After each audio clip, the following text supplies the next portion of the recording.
안녕하세요 여러분, 아침밥 왔습니다. 자, 오늘은 다니엘서 6장인데요 다니엘서에서 많은 사람들에게 제일 유명한 장이죠. 바로 사자굴에서 건짐을 받은 그런 이야기입니다. 사실 건짐을 받은 것도 대단하지만 그 뒤에 영향력, 또 거기까지 간 다니엘의 믿음이 너무나 대단한데요. 어떻게 그가 그렇게 할 수 있었을까요? 그리고 그는 제국이 바뀐 바벨론에서 페르시아까지 인생을 쓰임받은 사람입니다. 그의 인생의 승부수에 대해서 오늘 한번 배워보도록 하겠습니다. 자, 6장 들어가 볼게요. 1절, 다리오가 자기 뜻대로 고관 120명을 세워 전국을 통치하게 하고, 자, 여기에 보면 다리오 왕이 이제 제국을 통치하게 되는데 고관 120명을 세웠대요. 그러니까 120 구간이 있었다는 거죠. 지방 도시가 있었다는 거죠. 엄청난 크기의 제국이었다는 겁니다. 페르시아는 지금까지의 역사 가운데서 가장 큰 땅을 차지하던 큰 제국이었습니다. 자, 그리고 또 우리가 여기서 하나 짚고 넘어가야 될 것은 다리오라는 왕은 세계사 속에 등장하지 않습니다. 그런데 성경 안에는 이 다니엘이 있는 건 거잖아요. 이것 때문에 굉장히 또 많은 논란이 있었고 나중에 짜집기한 책이다 이런 오명도 있었습니다. 그런데 다행스럽게 많은 어떤 역사 책들 속에 이 다리오는 고레스 왕의 분봉왕 역할을 했다는 것이 밝혀졌습니다. 그러니까 우리가 어떤 개념으로 봐야 되냐면은, 그러니까 다리오는 바벨론 제국을 무너뜨린데 가장 큰 역할을 한 사람이잖아요. 그래서 분봉왕 역할을 했다고 생각을 하시면 됩니다. 자, 2절, 또 그들 위에 총리 셋을 두었으니 다니엘이 그 중에 하나이라. 이는 고관들로 총리에게 자기 직무를 보고하게 하여 왕에게 손해가 없게 하려 함이었더라. 네, 다니엘은 그 총리 셋 중에 한 사람이었습니다. 그러니까 제국이 바뀌고 개편이 됐겠죠. 정부 개편이 됐겠죠. 근데 거기에서도 다시 등용이 되었고, 그 중에 또 3명 중에 1명이 된 건 거죠. 자, 3절, 다니엘은 마음이 민첩하여 총리들과 고관들 위에 뛰어남으로 왕이 그를 세워 전국을 다스리게 하고자 한지라. 자, 뛰어난 사람은 눈에 띌 수밖에 없어요. 왕의 눈에 다니엘이 띄었는데 그 근거가 마음이 민첩했다고 하고 있습니다. 마음 민첩했다는 뜻은 성령의 주관하심에 움직이는 사람인 건 거예요.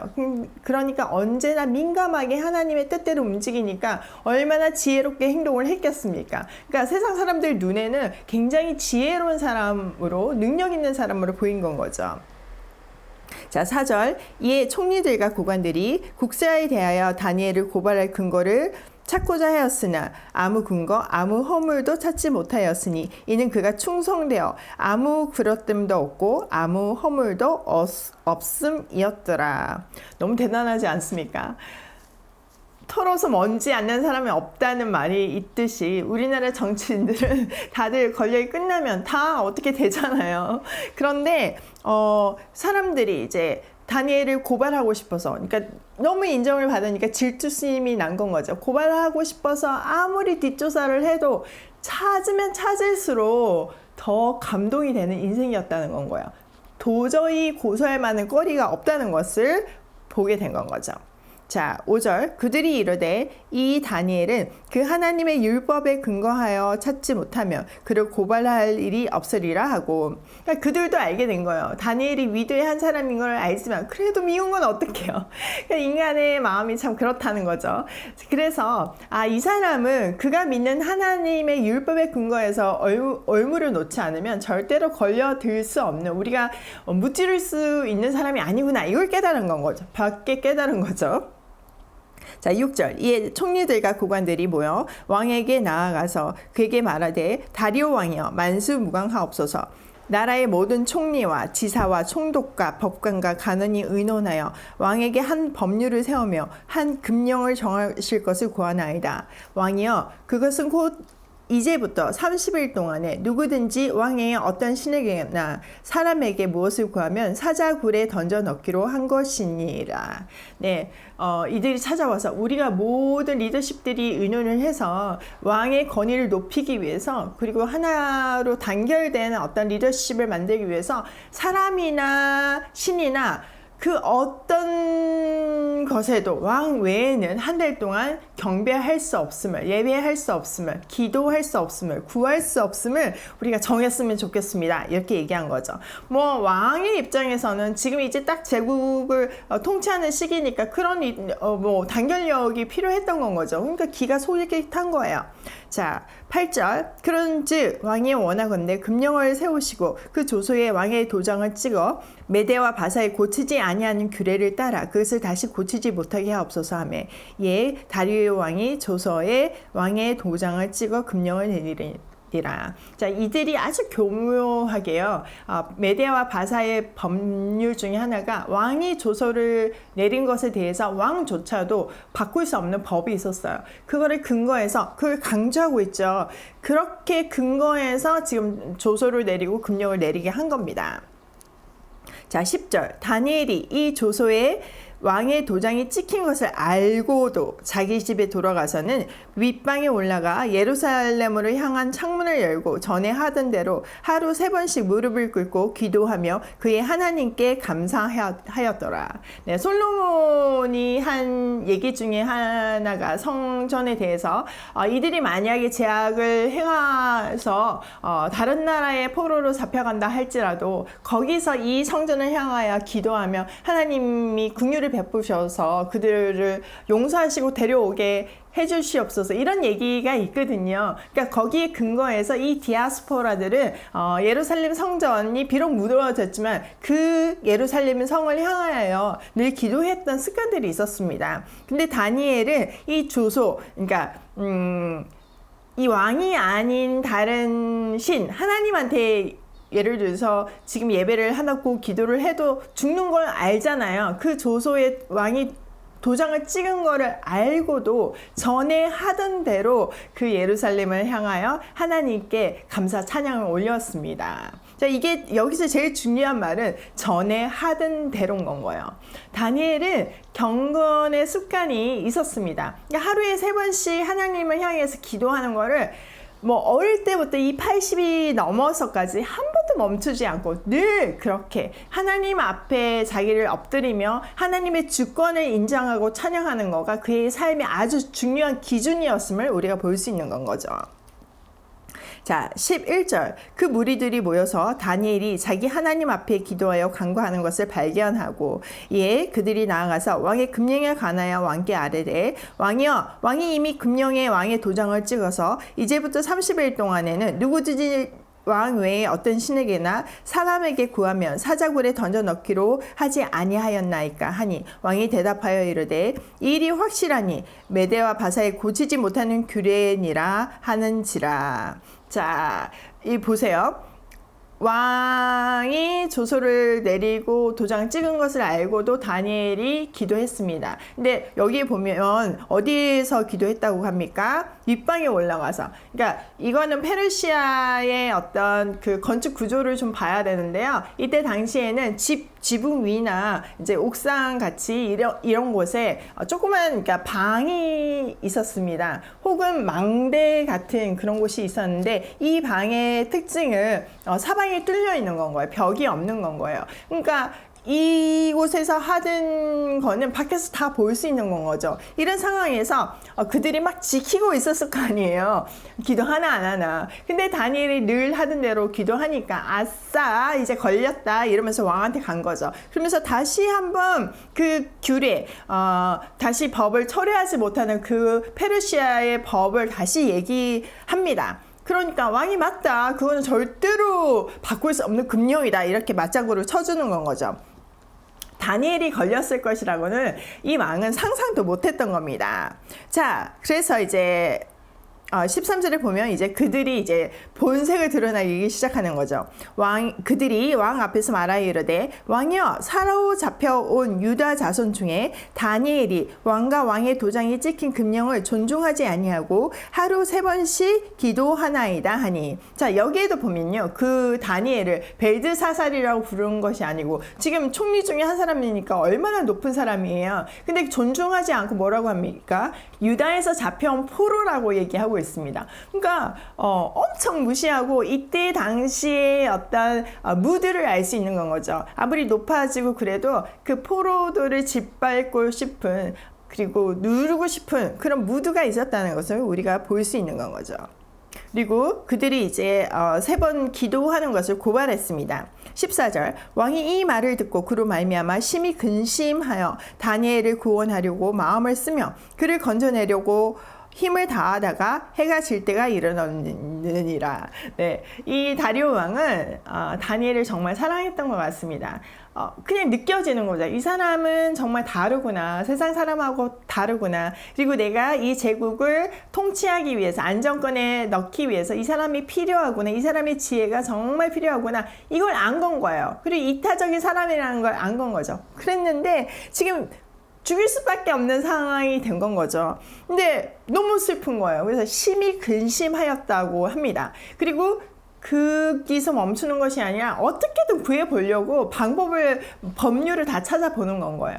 근데 그 조서에 인장을 찍었을 때는 그것을 그만 번복할 수 있는 법이 없는 건 거예요. 그리고 나서 시간이 흘러서 이제 낙담하는 마음에서 해가 질 무렵까지 가게 된 상황인 거죠.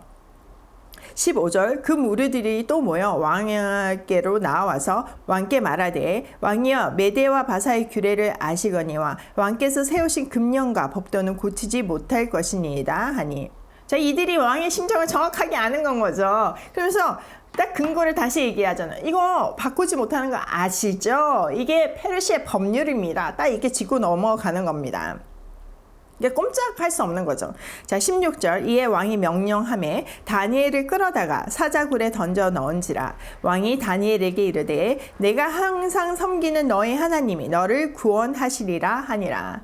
자, 천하의 페르시아의 왕이었던 다리오지만 신하를 구할 수 없었습니다.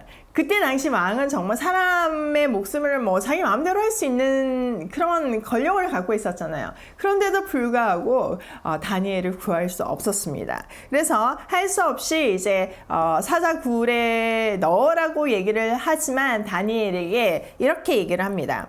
네가 항상 섬기는 너의 하나님이 너를 구원하시면 좋겠다. 구원하기를 내가 간절히 바란다. 이렇게 안타까움을 얘기하는 건 거죠. 17절 이에 돌을 굴려다가 굴 어기를 막음에 왕이 그의 도장과 귀족들의 도장을 봉하였으니 이는 다니엘에 대한 조치를 고치지 못하게 하려 함이었더라.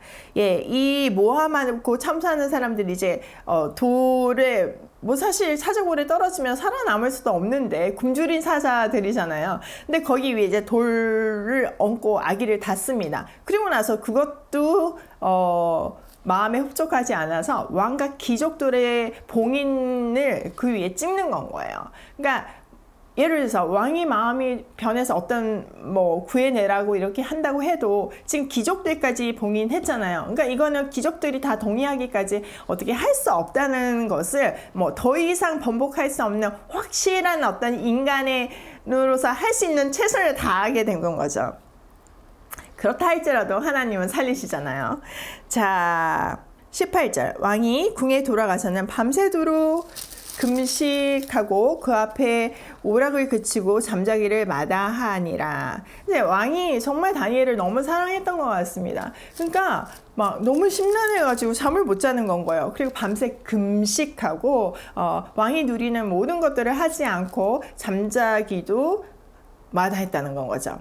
19절 이튿날에 왕이 새벽에 일어나 급히 사자굴로 가서 다니엘이 든 굴에 가까이 이르러서 슬피 높이 소리질러 다니엘에게 묻되 살아계시는 하나님의 종 다니엘아, 내가 항상 섬기는 내 하나님이 사자들에게서 능히 너를 구원하셨느냐 하니라.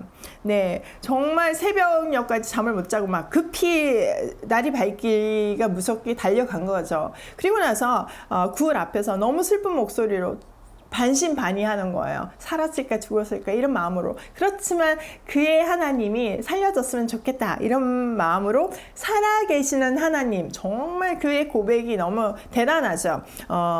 하나님의 종, 살아계신 하나님의 종 다니엘아, 네가 항상 섬기는 하나님 너를 구원했니? 살았니? 이렇게 물은 건 거죠. 21절 다니엘이 왕에게 아뢰어 왕이여 원하건대 왕은 만수무강하옵소서. 나의 하나님이 이미 그의 천사를 보내어 사자들의 입을 봉하셨으므로 사자들이 나를 상해하지 못하였사오니 이는 나의 무죄함이 그 앞에 명백함이 오며 또 왕이여 나는 왕에게도 해를 끼치지 아니하였나이다 하니라. 왕이 심히 기뻐서 명하여 다니엘을 굴에서 올리라 하매 그들이 다니엘을 굴에서 올린즉 그의 몸이 조금도 상하지 아니하였으니 이는 그가 자기의 하나님을 믿음이었더라. 아멘. 네, 그를 다시 끌어올리게 하죠. 사실 이 다리오 왕은 아마 다니엘의 새 친구 이야기도 들었을 것입니다. 그러니까 그런 스토리를 알면서 혹시나 그 하나님이 이 다니엘도 구원해주지 않았을까 기대했던 건 거죠. 그러면서 그를 다시 올려보니까 진짜 다친 흔적이 하나도 없는 건 거예요. 그런데 성경은 그 일을 뭐라고 합니까? 이는 그렇게 그가 구원을 받은 것은 다니엘이 자기의 하나님을 믿었기 때문이라는 건 거예요. 네, 그의 믿음이 그를 구원했다는 건 거죠. 우리도 마찬가지죠. 하나님의 은혜로 말미암아 우리가 예수가 그리스도인 것을 믿을 때 구원에 이르게 되는 건 거잖아요. 다니엘도 믿음으로 구원을 받았고 우리도 믿음으로 구원을 받게 되는 것입니다. 자, 24절 왕이 말하여 다니엘을 참소한 사람들을 끌어오게 하고 그들의 처자들과 함께 사자굴에 던져 넣게 하였더니 그들이 굴 바닥에 닿기도 전에 사자들이 곧 그들을 옮겨서 그 뼈까지도 부서뜨렸더라. 네, 그 왕이 이제 참소한 사람들 다 데리고 오는 건 거죠. 그리고 다니엘 대신 그 사자굴에 내리니까 그들이 땅에 닿기도 전에, 그리고 그 처자까지 다 같이 이제 죽임을 당하는 건 거죠. 땅에 닿기도 전에 사자들이 그냥 다 먹어서 뼈까지 다 먹어버린 거예요. 다 뼈까지 다 어스러뜨린 건 거예요. 자, 이것을 봐서 사자가 이상한 게 아니었어요. 그 사자들의 짐승들의 본능까지도 하나님께서 잡고 계셔서 다니엘을 구원하신 것을 우리가 볼 수 있는 것입니다. 그러니까 천하의 주제이시며 정말 우주 만물을 주관하시는 하나님이 이 다니엘을 그의 믿음을 보시고 구한 것 같이 우리도 구하시는 건 거예요. 뭐 영혼의 구함도 당연히 있지만 우리가 이 세상살이 자체가 솔직히 이 사자굴에 떨어진 것 같은 상황이 있잖아요, 여러분. 그런데 그 상황에서 왕도 구원을 못하지만 하나님께서 우리의 믿음을 보시고 구원하실 줄 믿습니다.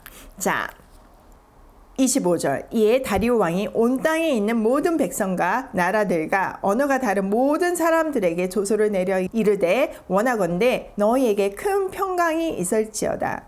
내가 이제 조소를 내리노라. 내 나라 가나안 아래에 있는 사람들은 다 다니엘의 하나님 앞에서 떨며 두려워할지니 그는 살아계시는 하나님이시오 영원히 변하지 않으실 이시며 그의 나라는 멸망하지 아니할 것이요 그의 권세는 무궁할 것이며 그는 구원을 하시며 건져내기도 하시며 하늘에서든지 땅에서든지 이적과 기사를 행하시는 이로서 다니엘을 구원하여 사자의 입에서 벗어나게 하셨음이라 하였더라. 이 다니엘이 다리오 왕의 시대와 바사 사람 고레스 왕의 시대에 형통하였더라. 자, 이 놀라운 기적을 경험한 다리오 왕은 조소를 내립니다. 어떤 조소를 내립니까? 네, 다니엘의 하나님 앞에서 떨며 두려워할지라는 건 거죠. 다니엘의 하나님을 경배하라는 겁니다.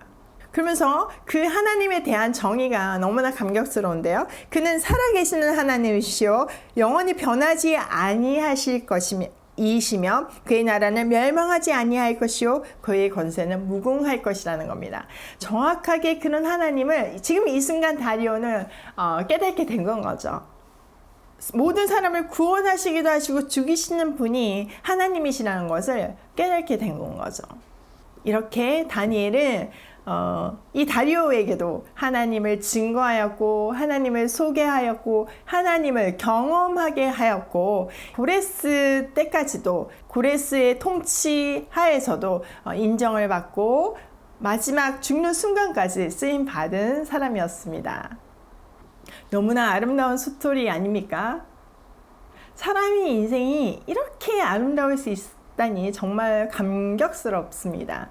그는 성경에 등장한 게 10대였잖아요. 근데 10대에서부터 80세가 넘은 이때까지 정말 그 삶의 어떤 한 구석을 이게 꺼내서 봐도 너무 아름다운 인생을 살아간 거예요. 그가 그렇게 살 수 있었던 근거는 늘 하던 대로 하나님께 기도하는 인생을 살았기 때문입니다. 우리가 늘 흔히 경험하고 듣는 얘기가 뭐예요? 시험 들었고 방황하고 하나님을 떠났고 이런 지금 그런 것들이 늘 그냥 우리 흔한 일상이잖아요. 근데 다니엘은 한 번도 그런 모습을 성경에서 볼 수가 없습니다. 그가 흔들림 없이 방황 없이 묵묵히 갈 수 있었던 것은 바로 기도의 힘이었던 건 거죠.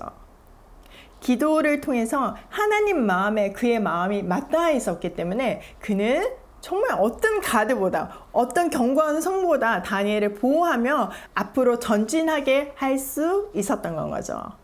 그는 세상적으로도 위대한 인생을 살았지만 그 인생의 승부수는 믿음이었습니다. 그 믿음을 가능하게 했던 것은 늘 하던 대로 기도하는 거였습니다. 기도의 습관이 결국은 그 인생의 승부수고 그의 최고의 스펙이었던 겁니다. 내 인생도 늘 하던 대로 하나님 앞에 엎드린 인생이었으면 좋겠습니다. 죽는 그날까지 새벽 기도를 하며 말씀을 묵상하며 그 깨달은 말씀을 증거하는 인생이었으면 좋겠습니다. 하나님을 증거하기 위해서 비즈니스도 하고 자녀도 키우고 때로는 절제하기도 하고 때로는 누리기도 하면서 하나님께서 내게 허락하신 인생을 완성해 가고 싶습니다. 나이가 들어서 올드해지는 것이 아니라 에이징 되어서 정말 성숙하고 나이가 들수록 더 깊고 오묘한 맛을 내는 그런 아름다운 인생이었으면 좋겠습니다. 오늘도 내 인생의 승부수인 새벽에 기도하고 말씀을 묵상하고 또 그것을 전하며 하나님을 영광해 내는 발걸음으로 고고싱입니다.